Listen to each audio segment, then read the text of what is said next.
എന്താടാ മോനെ, നിനക്ക് ആഹാരമൊന്നും വേണ്ടെന്ന് പറയുന്നത് കേട്ടു. നിനക്ക് വിശപ്പൊന്നുമില്ലേ? എനിക്കെന്താ പറ്റിയെന്ന് ഇയാൾക്കറിയില്ലേ? കുറെ ഗുണ്ടകളെ വെച്ച് പൂട്ടിട്ട് ആളുകൾക്കില്ലേ പ്രകാശേ?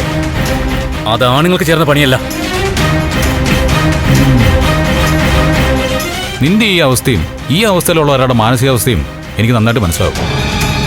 ഇനിയിപ്പോൾ അതുകൊണ്ട് നീ എന്നെ തല്ലിയാൽ പോലും ഞാനങ്ങ് ക്ഷമിച്ച് കളയത്തുള്ളൂ. ഒരേ സമയം തന്നെ എന്നെയും നന്ദനെയും തട്ടിക്കൊണ്ട് വന്ന് തടവിലിട്ടിരിക്കുന്നത് തനിക്കെന്തോ പ്രത്യേക ലക്ഷ്യമുള്ളതുകൊണ്ടല്ലേ? അത് കറക്റ്റ്. അപ്പം നിന്റെ തല കൃത്യമായിട്ട് വർക്ക് ചെയ്യുന്നുണ്ട്. സത്യ ഋഷി നീ പറഞ്ഞത്. ഒരു പ്രത്യേക ലക്ഷ്യത്തോട് തന്നെയാ നിങ്ങളിവിടെ കൊണ്ടുവന്നത്. ആ ലക്ഷ്യം എന്താണെന്നറിയൂ? നന്ദനോട് എനിക്കും നിനക്കും ഒരുപോലെയുള്ള പക നമ്മൾ ഒരുമിച്ച് തീർക്കുക, നന്ദനെ സാക്ഷിയാക്കിക്കൊണ്ട്. അതിനു വേണ്ടിയിട്ട് തന്നെയാടാ നിങ്ങളിവിടെ എത്തിച്ചിരിക്കുന്നതും.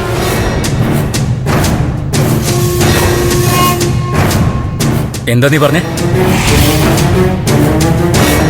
എന്റെ ഋഷി നിന്റെ കാമുകയെ ആത്മഹത്യയിലേക്ക് തള്ളിവിട്ടതും നിന്നെ കൊല്ലാൻ നോക്കി വർഷങ്ങളോളം കോമയിലിട്ടതും ആ ചന്ദ്രോത്ത പ്രഭാവതിയാ.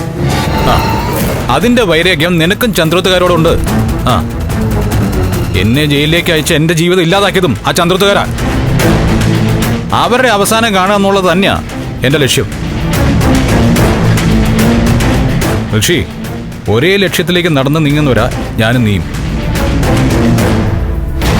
ഈ ചന്ദ്രത്തിന്റെ നാശം കൃത്യമായിട്ട് സാധിച്ചെടുക്കാൻ വേണ്ടിയാ നമ്മളിവിടെ ഒത്തുചേർന്നിരിക്കുന്നത്. എടാ, അതിനുള്ള പ്ലാനിങ്ങൾ നമ്മൾ ഒരുമിച്ച് നടത്തണം. നന്ദനെ ഇവിടെ കൊണ്ടുവന്നിരിക്കുന്നത് അവന്റെ കുടുംബത്തിന്റെ അസ്ഥിവാരം ഇളക്കുന്നതും അടിവേരറക്കുന്നതും അവനെ നേരിട്ട് കാണിക്കാൻ വേണ്ടിയാ. നമ്മുടെ ലക്ഷ്യം പൂർത്തിയാക്കി കഴിഞ്ഞേ നീ ദുബായിലേക്കും ഞാൻ ജയിലിലേക്കും പോവുള്ളൂ. നിങ്ങൾ പറയുന്നതൊന്നും എനിക്ക് വിശ്വസിക്കാൻ പറ്റുന്നില്ല. ഋഷി, നീ വിശ്വസിക്കേ, ഞാൻ നിന്റെ ശത്രുവല്ല. എടാ, നമ്മുടെ രണ്ടുപേരെ ശത്രു ആ ചന്ദ്രോത്തുകാരാ. അവരെ നമുക്ക് ഈ ഭൂമി നിന്ന് പറഞ്ഞയക്കാം. അത് വേണ്ടേ? വേണ്ടേ? എടാ, ഒന്ന് പറയടാ. വേണം. അങ്ങനെ പറ. എടാ, ഇപ്പോഴല്ലേ നീ ഒരു ആൺകുട്ടിയായത്. എടാ ഋഷി, എനിക്ക് നിന്നോട് മുൻവൈരാഗ്യമൊന്നുമില്ല, നിനക്ക് എന്നോടും ഇല്ല. ഇനി അഥവാ നിന്നോട് എനിക്ക് എന്തെങ്കിലും പകയുണ്ട്, അതിന്റെ പേരിലാണ് ഇങ്ങോട്ട് തട്ടിക്കൊണ്ട് വന്നെങ്കിൽ, എടാ, ഞാൻ കയ്യിൽ നിന്ന് കാശം ചെലവാക്കി 3 നേരം ഭക്ഷണം നിങ്ങൾക്ക് ഇവിടെ എത്തിച്ചേരുവോ? എന്നേ ഞാൻ തട്ടിക്കളയില്ലേ? ഇപ്പം നിനക്ക് എന്നെ ചെറുതായിട്ട് വിശ്വാസം വന്നില്ലേ?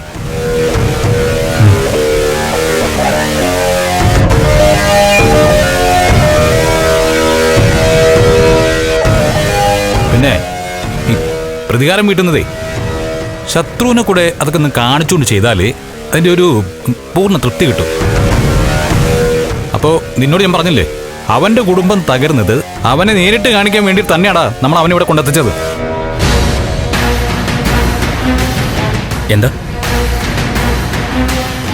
അവൻ ഇവിടെ കടന്ന് തീരണം. ഈ കുടുംബത്തെ രക്ഷിക്കാൻ വേണ്ടി ഒരു ചെറു വിരൽ പോലും അനക്കാൻ സാധിക്കാതെ നെഞ്ചു പിടഞ്ഞ് അവനിവിടെ കടന്ന് തീരണം. അവന്റെ മരണം നമ്മൾ ഒരുമിച്ച് നിന്ന് കാണും.